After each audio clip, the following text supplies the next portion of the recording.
Oh, sorry. Good morning. Hi, guys, and welcome to my YouTube channel, a place where all future millionaires come to get inspired. Sorry for the short delay. I didn't even realize that I'm live already. Um, I'm stuck on traffic. I'm stuck on traffic. This is rush hour in the UK. I'm heading to work. I've been sitting here for God knows how long, but I'm stuck on traffic.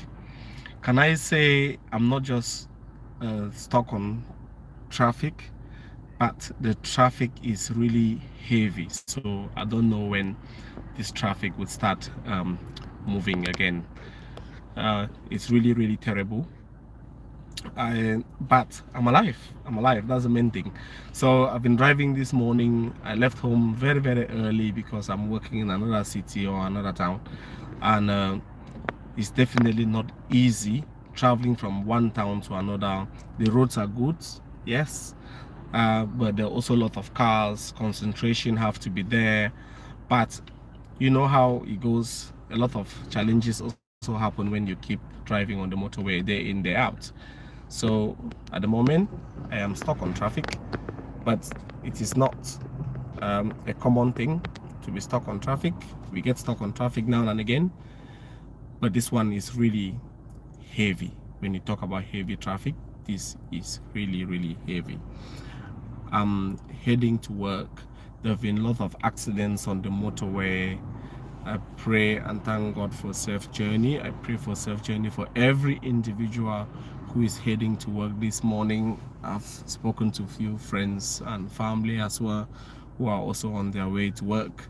They all seems to be doing okay. A lot of incidents have been reported on the motorway this morning. For anyone who has already made it to work or who is still at home that is coming out to go to work, please take it easy. I just wanted to say, no matter the challenges that we are facing, or no matter any challenge that you are facing, please be encouraged. Please do not give up on life because of one or two challenges. I know very well that, you know, I left my home very early. I'm traveling to work now. I'm stuck on the motorway, but I'm thankful that I am alive. Just hit view. If this camera can turn at all, it can turn. If we see if the camera can rotate, yep. So here we are. I'm on the M40. I'm on the M40 at the moment, going to work. So everything is at standstill. The other side of the road is completely empty. As you can see, cars are moving, but my own direction is already all stuck up. Really proper traffic this morning. So I don't know what time I'll get to work. All you can do is to phone work, say you're running late. The good news is that you are alive, which is what we expect. It seems like the traffic has started moving gradually, as I can see from my front. So let me see what's happening in front. So there's a sign up at the front saying that there's a lane closure. So that's what's happening. I've got,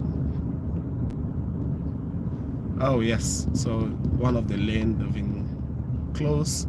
I'm just driving past a truck here with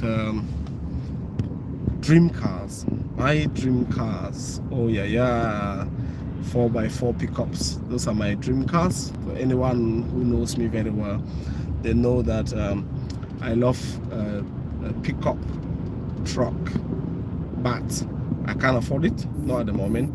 But not that I can't afford it one day. I have to just work towards it. If you are alive, there should always be, if you are alive, as long as you're alive, there should always be hope. And anything that you intend or hope to achieve one day, please keep working towards it. I did post a video last night on my YouTube channel. If you see me for the very first time, you can check it out. My name is Terry Foch. I'm your humble boy from the roots, and that's my YouTube named Terry Foch. If you check my channel, I do a lot of motivational talk just to encourage young and vibrant Africans, and both in Africa and in the diaspora, and to encourage anyone. Literally, it's not limited to just being Africa, but anyone who can feel inspired, learn, and try to add value to anything that they worth in this world. It would really whoa Nissan Navara pickup truck. I get obsessed when I see these trucks, but as I said, I'm saving towards them. The video I did post last night, I was talking about is about how to manage your finances and to keep up with your finances. I think the main thing that I did say was about someone making sure that you save a little, no matter how, and use it just for raining days. Guys, we understand in life that saving money in the bank may not be the best thing, but there are times where that money comes very handy, that you can use it to buy opportunities that can multiply your returns. So it's something worth doing. I just said, let me give a quick shout out to everyone out there. Encourage people who are still in bed, people who are thinking of what to do, people who don't know what to do, people who feel that there's a lot to do but they haven't got the time to do it. Please, if you manage your time very well, you can achieve anything in life. I think we all have the same 24 hours, day in, out. Some people use theirs differently. Some use theirs, they become more business focused, very business minded, and for others, they use their time for leisure. Some use their own time to do anything that really pleases them, but it depends on all this boil down to outcome. So if you are using your time for leisure but making money as a result of it, that's fair enough. If you're using your time for business and you're getting some returns, that's fair enough. If you even a blogger and you're making some returns from YouTube as well, or maybe from any other social media influencing site, that's also fair enough. But try to build a community, identify things that you feel that are needed in your community, and work to see how you can find solution for them, especially the problems. We have lots and lots of problems in our communities, and most especially within our villages. We left our villages. There were lots of opportunities there, but we didn't have the means to build them, or the opportunities were there and we didn't have the ideas. No matter where you go, always think about those communities. Try to think that, why did you leave this community in the first place? What can you do differently to return back to that community, and what can you do to better the livelihood of people who live in that community, i.e. Cleaning the community, creating employment, and building a better future for everyone in that community, which can enable the children of that community to live, grow, and also believe in themselves. I was discussing with a friend yesterday. We discussed a few things about possibilities and things that we can do differently to help our own community. We did try to explore on entrepreneurship and what sort of entrepreneurship programs are out there that we can do to empower the youth, and or maybe encourage them to become something much better to the society, and also contribute to their own country and economy, and their country. So if you look at Africa today, we have a problem. And what's that problem? The problem is the problem of waste management. Everyone pass by a river and or go to the beach or the sea, they'll keep saying, well, this beach is very dirty, look at the beach, you know, there's a lot of plastic there, and all this rubber here, why can't the government do it, why can't the government clean it? But what you are actually seeing in essence is gold dust. That is your own gold dust. Have you ever thought of cleaning the beach yourself? It might look as if, you know, you're doing it for free, you're wasting your time, who is going to pay for it? But what you should be thinking about is, how can you add value to what you're cleaning from that beach? You know, yes, the environment will be clean, children would be safe, there wouldn't be any mosquitoes, and it'd be beautiful. You know, you would love to see it clean anyway, but the niche here is, what value can you add to those plastics? We've seen a lot of programs on YouTube on what to do with plastic and what not to use. You can always learn. You can learn from YouTube, you can learn anywhere. You know, I did come across a program on YouTube before, which was about an entrepreneur who is using waste rubber material to then produce sofa beds, or using the same rubber or any plastic, you know, to substitute cement, mixing it with sand for construction. And the evidence is there. If you mix cement and sand together, you'll realize that if you try to crack it, it's going to crack. But if you mix cement, if you mix sand, I meant to say, with plastic, melted plastic, and then you try to break it, even if you use a knife and ask a machete, whatever you use to cut it, it's not going to cut into two half. So that's solid evidence that the plastic mixed with sand is stronger than cement and sand, and you can build anything whatsoever. You can mold it in any way, shape or form.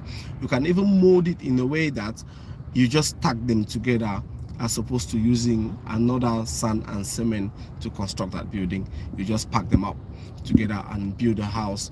In the next 2 or 3 days, the house is fully constructed, and someone can actually then bring a roof and they move into it within a week.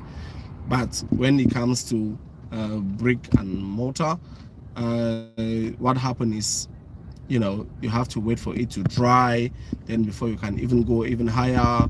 Then you start thinking about how to do the pillars and what not to use. But everything you can prefabricate using plastic and sand, and the combination is superb.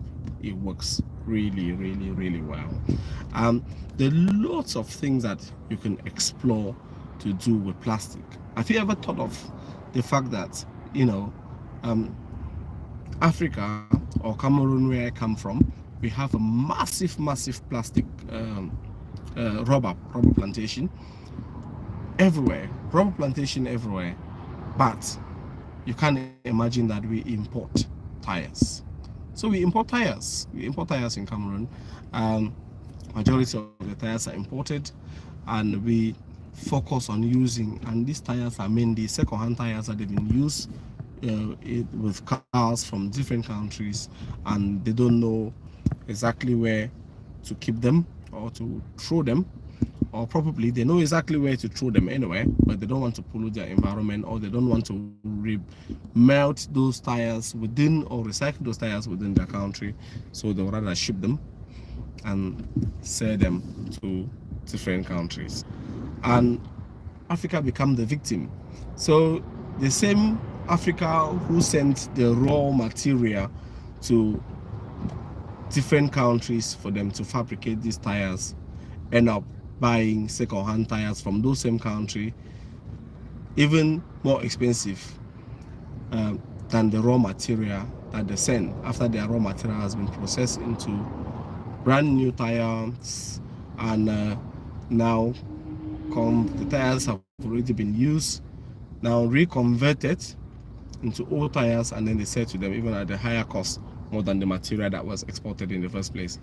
So there's an issue here. The issue is about value, adding value to everything that we have. Yes, of course, we are talking about cleaning the environment, making sure that we then make use of what is already there, in terms of the material, the recycling the materials that we already have on the floor. We can also target adding value to this rubber that we have originally. Yards, at junction 11, take the A422 exit to Banbury A361. Well, I can't imagine that the accident was this bad. The motorway is completely shut, so we are being diverted to another direction, which is a alternative route, so that I can get to work. What I'll say is we will discuss about adding value to things when I come back live on next time. I was sitting on traffic, which is why I was able to speak and have a chat with everyone, and just so you feel encouraged, don't give up when you see